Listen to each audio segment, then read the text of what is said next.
muito bem-vindos! Você está conosco no Festival Virtual Apaixonados por Cultura, um evento muito especial. Em nosso canal, você poderá acompanhar toda a programação. Serão 9 dias de atividades feitas com muito carinho por uma equipe dedicada. Todos os dias teremos uma oficina de saberes às 15 horas, uma apresentação artística às 18 horas e às 20 horas teremos um bate-papo. Tudo isto com companhias e profissionais de diversas áreas e segmentos culturais. Curta, comente e compartilhe esta iniciativa.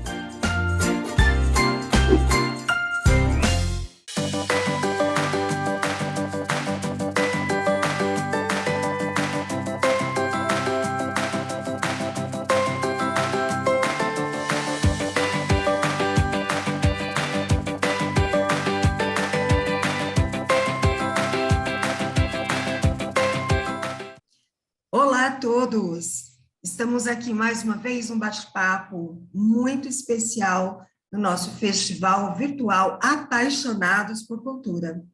E hoje eu tenho a honra e o prazer de receber um super convidado, uma referência na arte, na dança, com pessoas com alguma limitação ou alguma deficiência, que é o nosso querido Guto. Guto Rodrigues, tudo bom, querido?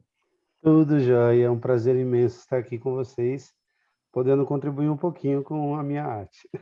Isso aí, a gente vai falar um pouquinho do seu histórico, né, da sua trajetória aqui. O Guto é formado em Educação Física e Motricidade Humana, pós-graduado em Dança, em 2011, e tem especialização em dança com cadeiras de roda, em cadeiras de roda, né? Professor de dança do Instituto Reabilitação Rede Luci Montoro, desde 2012. Em 2017, foi premiado pela Secretaria do Estado da Cultura como um dos 17 melhores projetos no estado de São Paulo, que, pela arte, se inclui a pessoa com deficiência. E aí, Guto, vamos lá então, muito obrigada pela sua participação, uma honra Eu que agradeço. pra gente. Acho que vai ser de muito interesse, primeiro, esse bate-papo, e também vai ser uma gama de informações aí a respeito das limitações ou não para a dança com as pessoas que têm algum tipo de deficiência.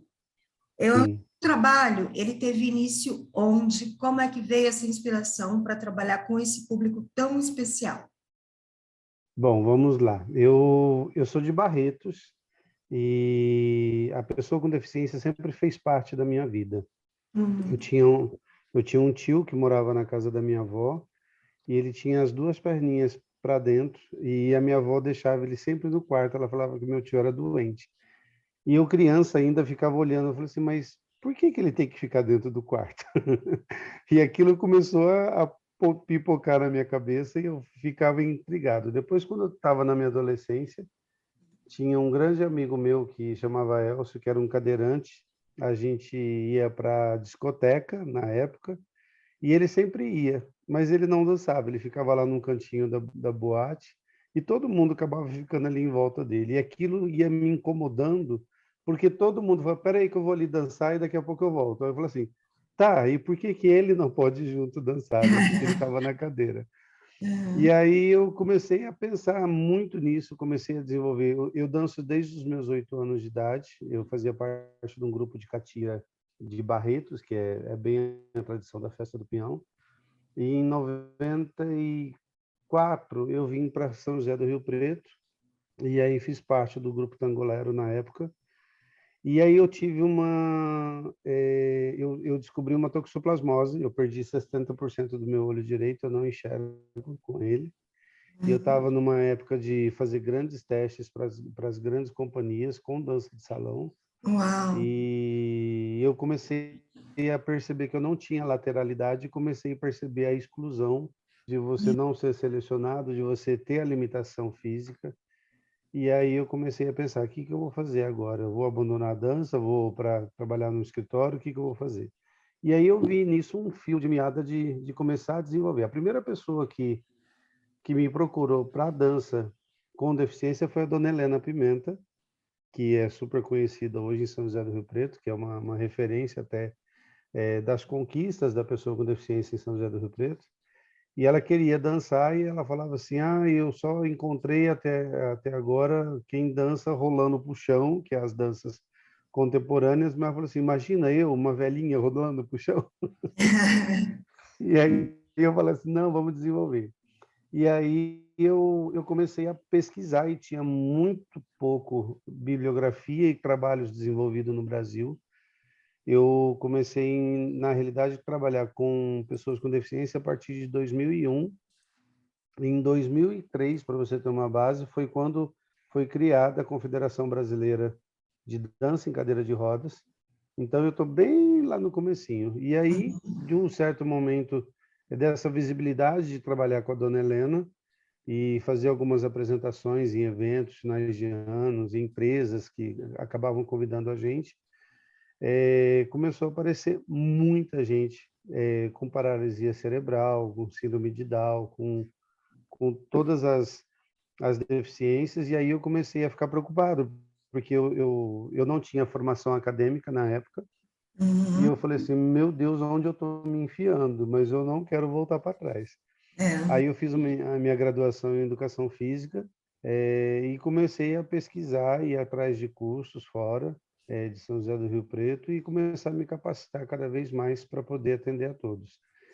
E, e em dado momento, a doutora Regina Schweire, é minha chefe e uma grande amiga minha, que me abriu as portas para eu ter acesso a esses cursos e essas qualificações que eu consigo, graças a Deus, assim, hoje trabalhar com quase que todas as deficiências e promover a dança como uma forma terapêutica, como uma forma de reabilitação, que a gente possa melhorar a qualidade de vida dessas pessoas e inseri-las novamente na sociedade.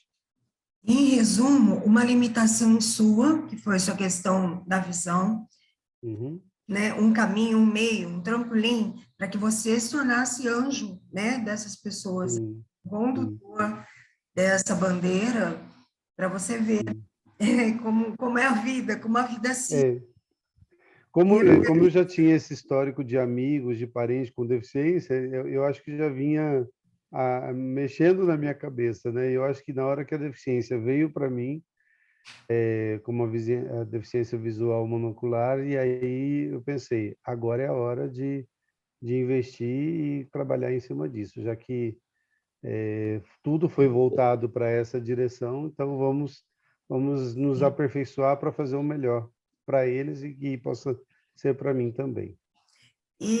Né, nós somos jovens, mas nós ainda somos de uma geração que excluía muito. Muito. As pessoas não bastava não ir para a rua, tinha que ficar no quarto, fechado lá, Sim, isolado sim, da própria família, muitas vezes. sim, Então, eu acho que o que te incomoda, o que te incomodou é o mesmo que me incomodou e deve ter incomodado muita gente, porque não é sim, natural, é antinatural, né? Esse cárcere por conta de uma limitação. E a arte, ela, sim, eu acho que para potencializar essa libertação, né? A nossa, o nosso bate-papo aqui, ele é a dança da liberdade, né? O tema.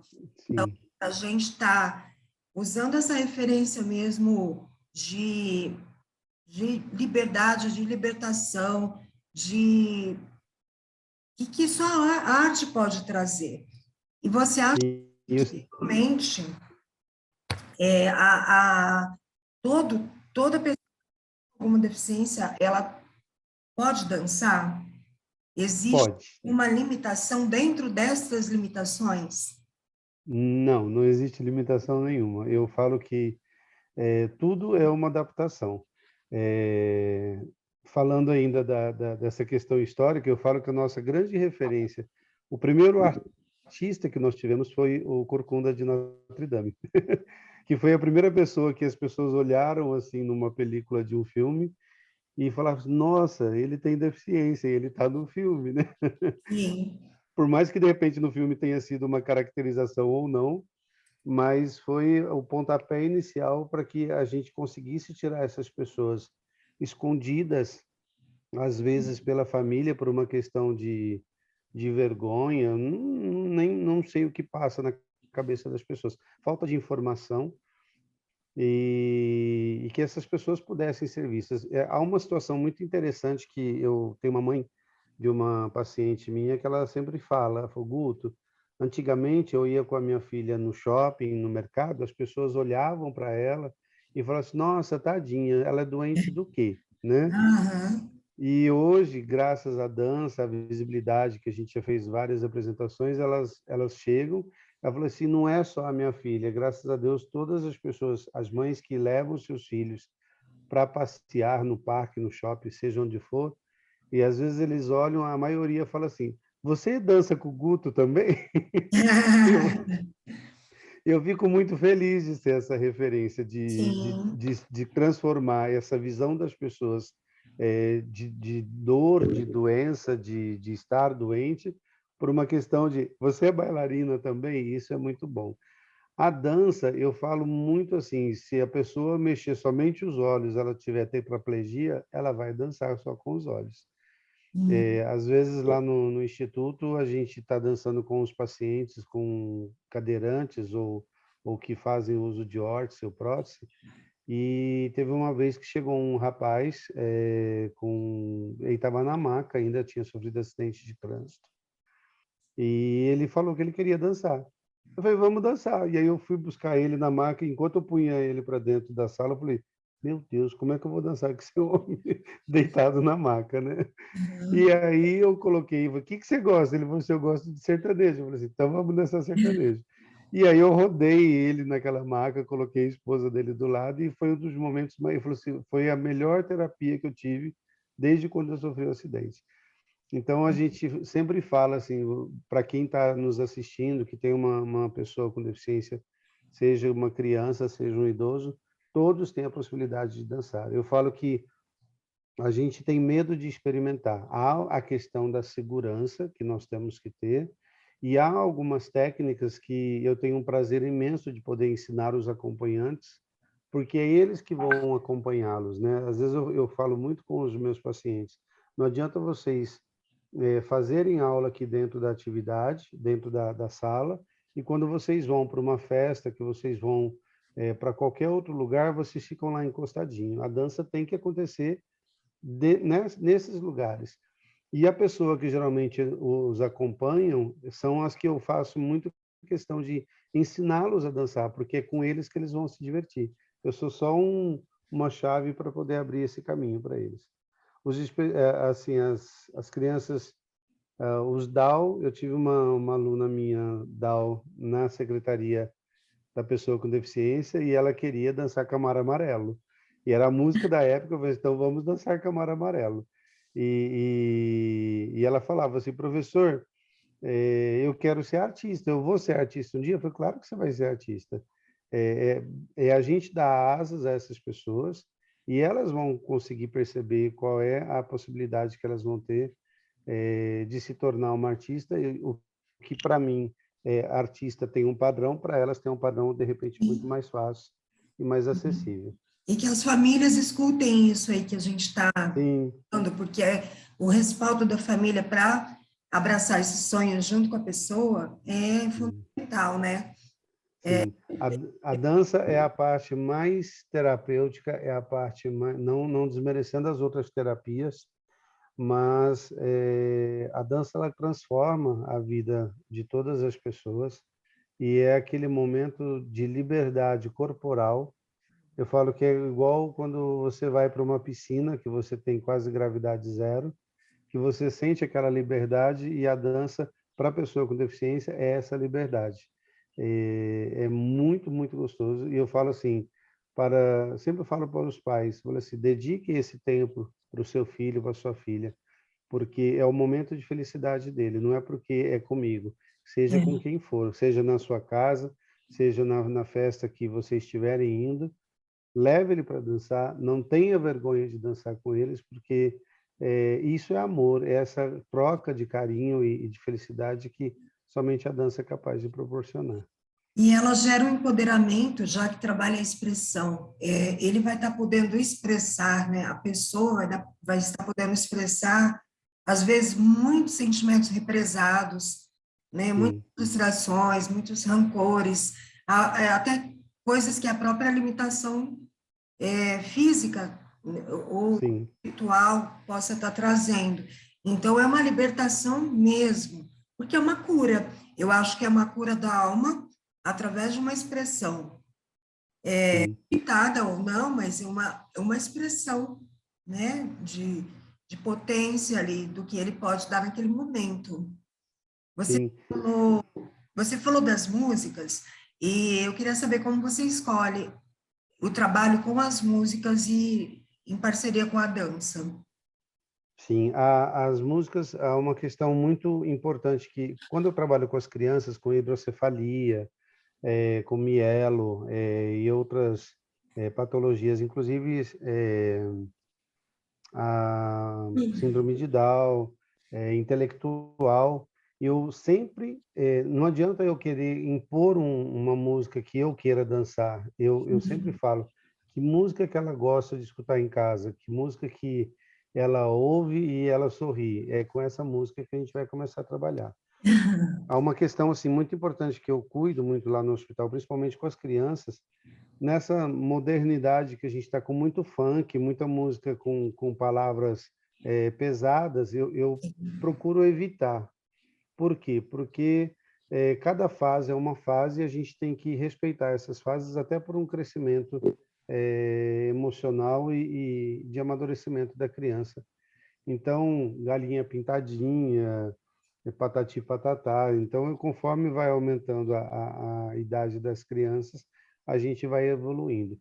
Com os idosos, quem teve AVC, algum idoso com paralisia cerebral ou intelectual, a gente sempre procura trabalhar as músicas que eles gostam, por exemplo, da época dos mais idosos, um Nelson Gonçalves, um Roberto Carlos. Ela gostava de ouvir o Roberto Carlos em casa. Ótimo, vamos trabalhar em cima disso.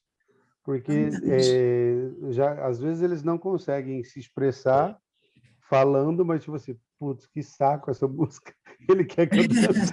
Eu queria dançar aquela música e ele está pondo essa música. Então eu Verdade. sempre falo esse respaldo dos pais. Eu falo assim, presta atenção, o que ele gosta de ouvir. E é em cima dessas músicas que eles gostam que a gente vai desenvolvendo e vai ganhando a confiança deles. Eu falo da questão até do tato. Tem pacientes que têm uma dificuldade absurda de contato físico, né? E você vai ganhando isso. Às vezes tem paciente que eu só consigo segurar nas mãos, e aí depois, conforme vai avançando as aulas, essa confiança, aí a gente consegue segurar no antebraço, depois a gente consegue segurar no braço, depois a gente já está no abraço, depois nós agarra e não solta mais. No caso dos autistas, ou não necessariamente? Esse Sim, contato físico. é bem mais devagar o processo de aceitação, Uhum. mas não deixa de ter ganhos e de ter evolução com isso também. Eles têm aqueles momentos repentinos de agitação, né?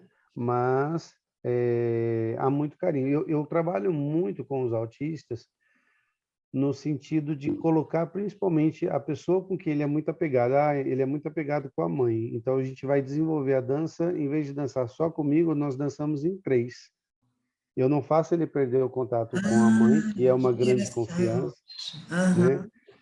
Porque se eu tiro ele da mãe para fazer uma atividade comigo, ele ou ela não vai aceitar de Sim, cara, assim. sim. Então, é uma dança, vamos dizer, quase que um contemporâneo que eu monto incluindo a mãe ou o pai, que seja muito presente, muito apegado, a criança apegado com o pai, e dentro dessas possibilidades a gente consegue criar movimentos de trabalhos de braço, elasticidades, de sorrisos, Uhum.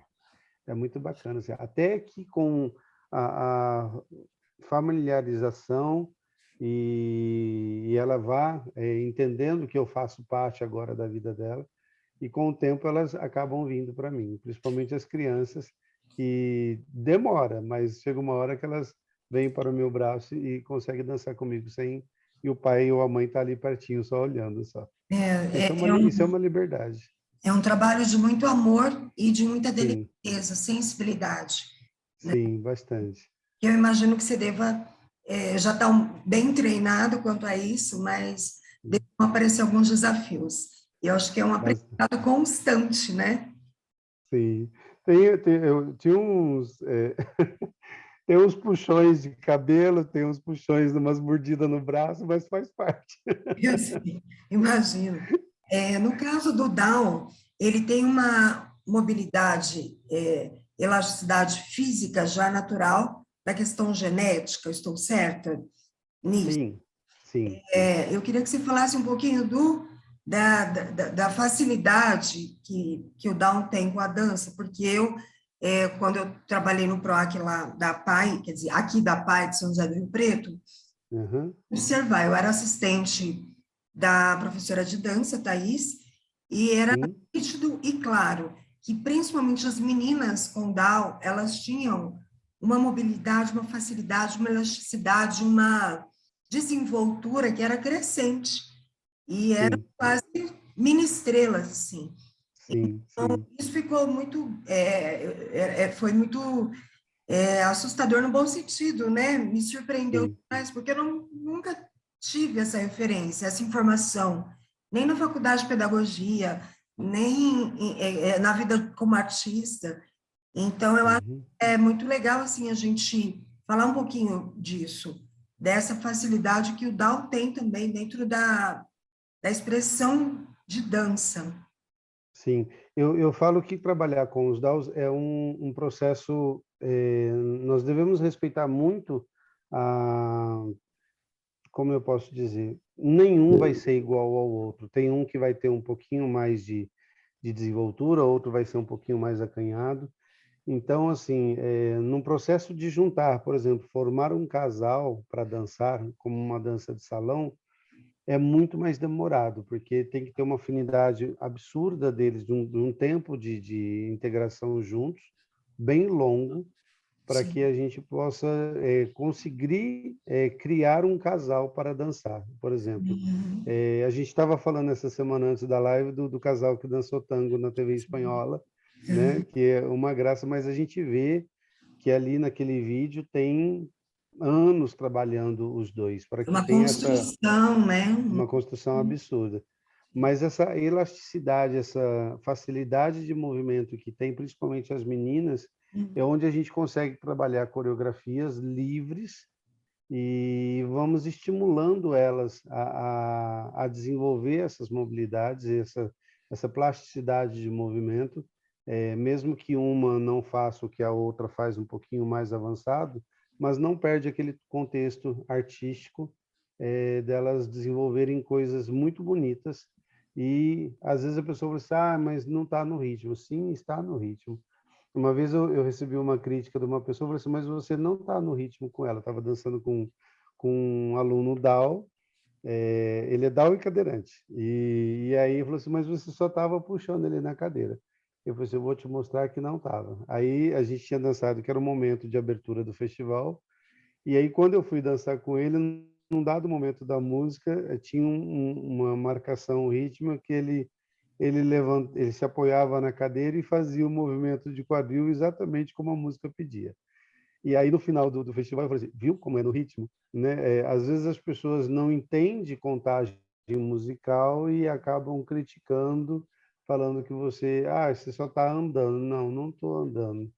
Se É, você entender a logística de uma música, às vezes a gente pode estar dançando somente na voz do cantor, às vezes a gente está dançando somente no som mais alto que está se pedindo, não necessariamente no tum-tum-tum que está tocando.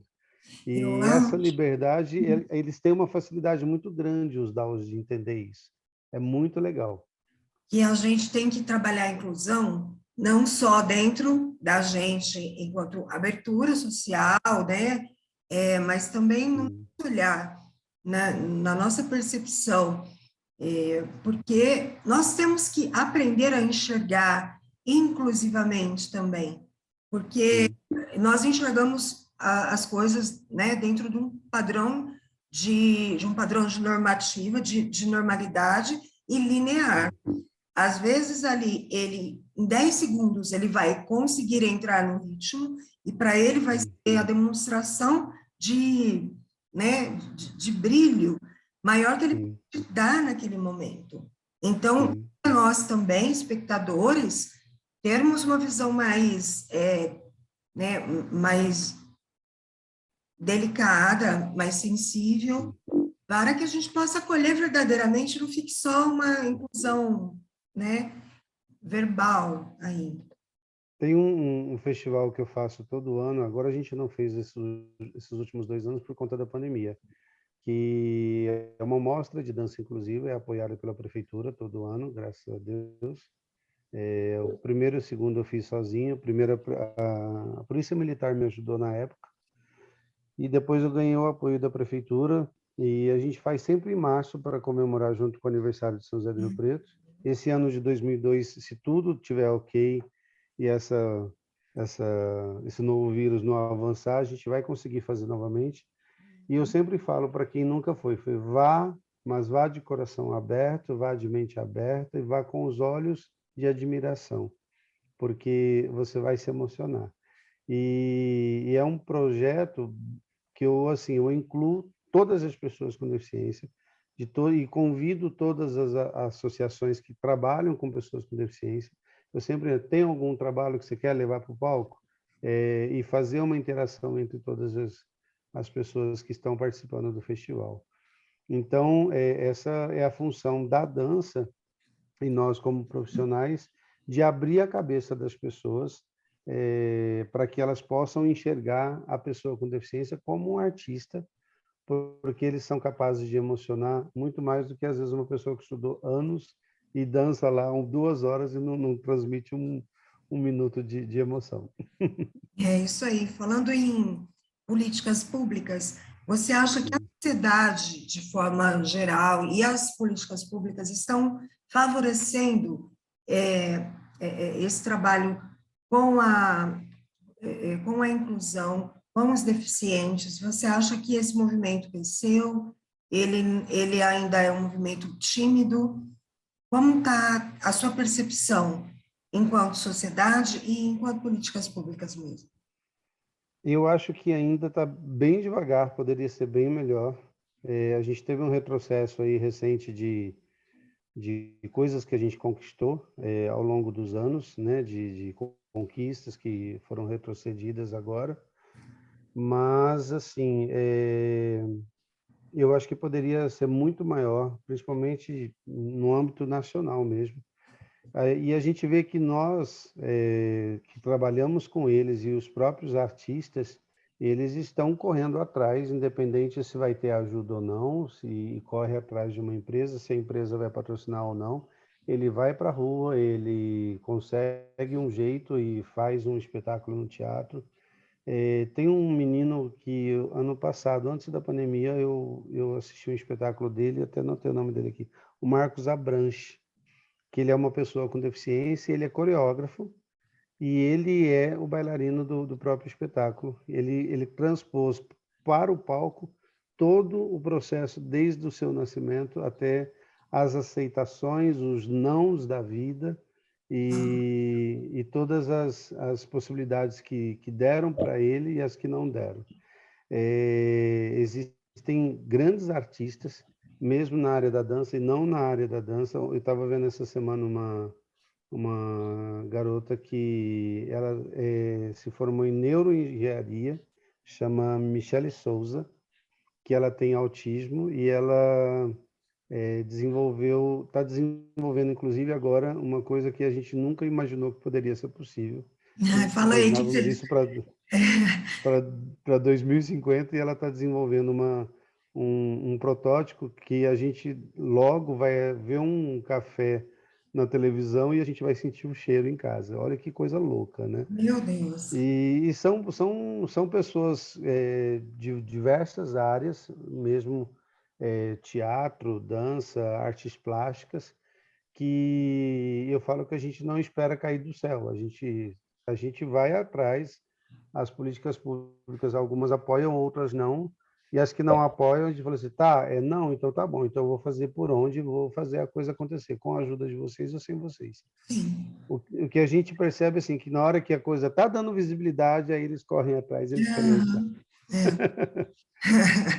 Como tudo na vida, né? Ô, Guto, e para a gente finalizar, Uhum. queria saber de você, na tua percepção, qual a importância da gente ter iniciativas como essa de um festival cultural, né, que envolve tantos segmentos da área da cultura, para essas pessoas, as pessoas com deficiência, de forma geral. Este especificamente é mais voltado para a deficiência intelectual, mas para qualquer tipo de deficiência, né? Essas iniciativas que promovem uma inclusão e um protagonismo mesmo dessas pessoas. Sim.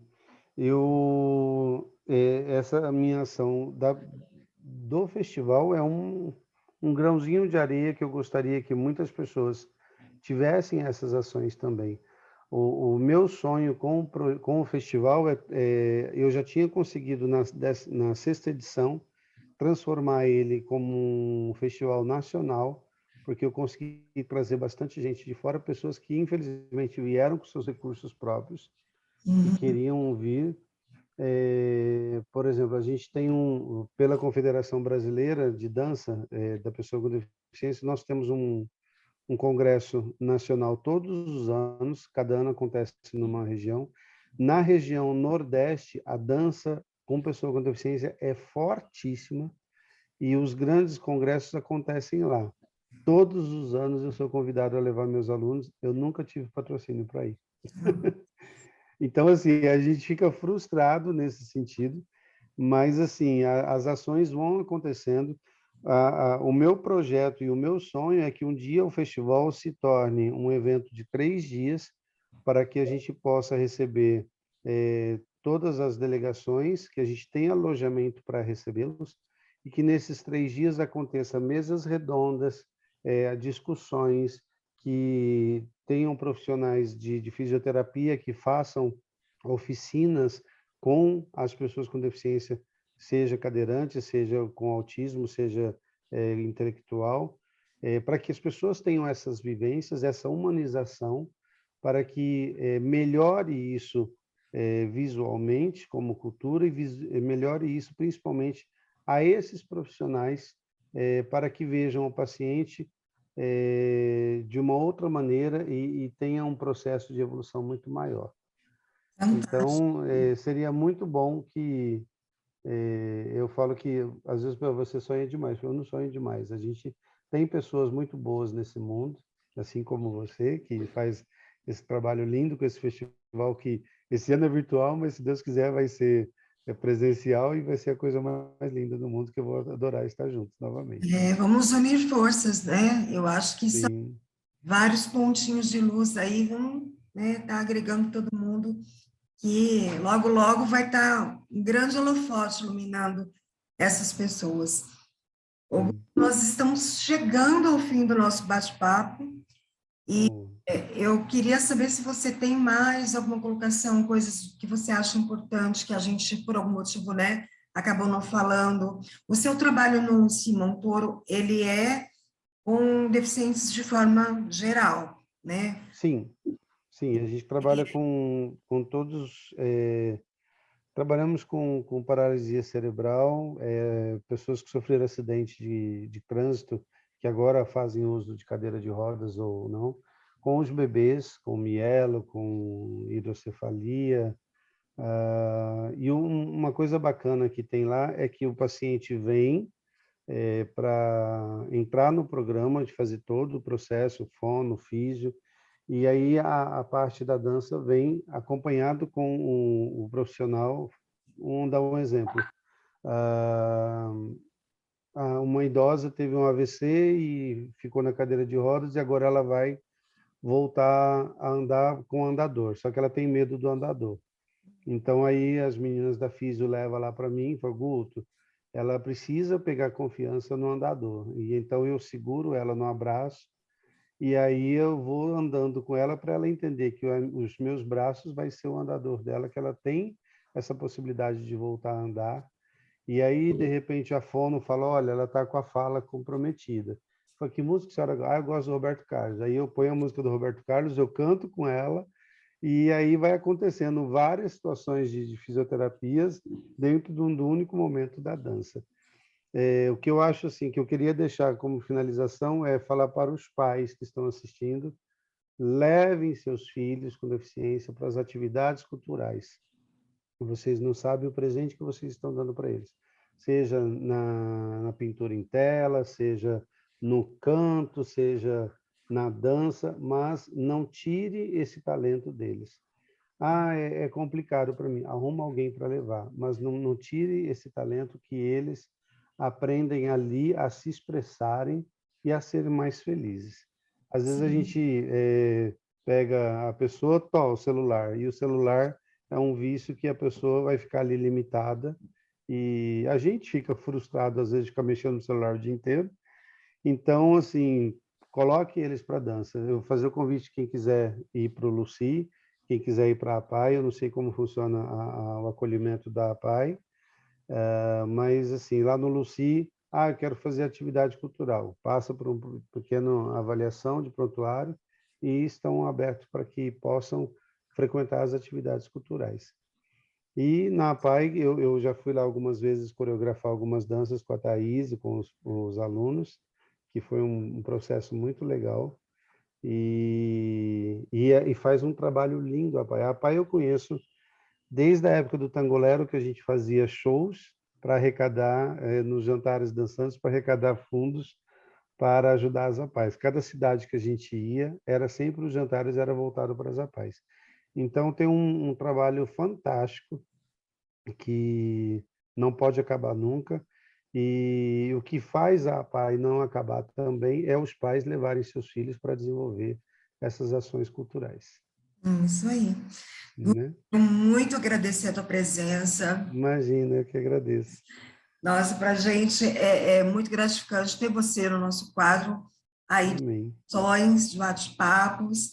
Quero agradecer também quem está nos assistindo. Nosso festival virtual Apaixonados por Cultura vai estar no ar aí nas plataformas e na plataforma do YouTube. E é um festival muito especial. Contamos com a participação de todos vocês. Obrigada, Guto. Obrigado eu pelo convite. Olá! Continue ligado na programação do Festival Apaixonados por Cultura. São 27 atrações, sendo 9 oficinas dos saberes, 9 apresentações artísticas e 9 bate-papos. Tudo feito para um público muito especial. Agradecemos sua presença virtual em nosso evento.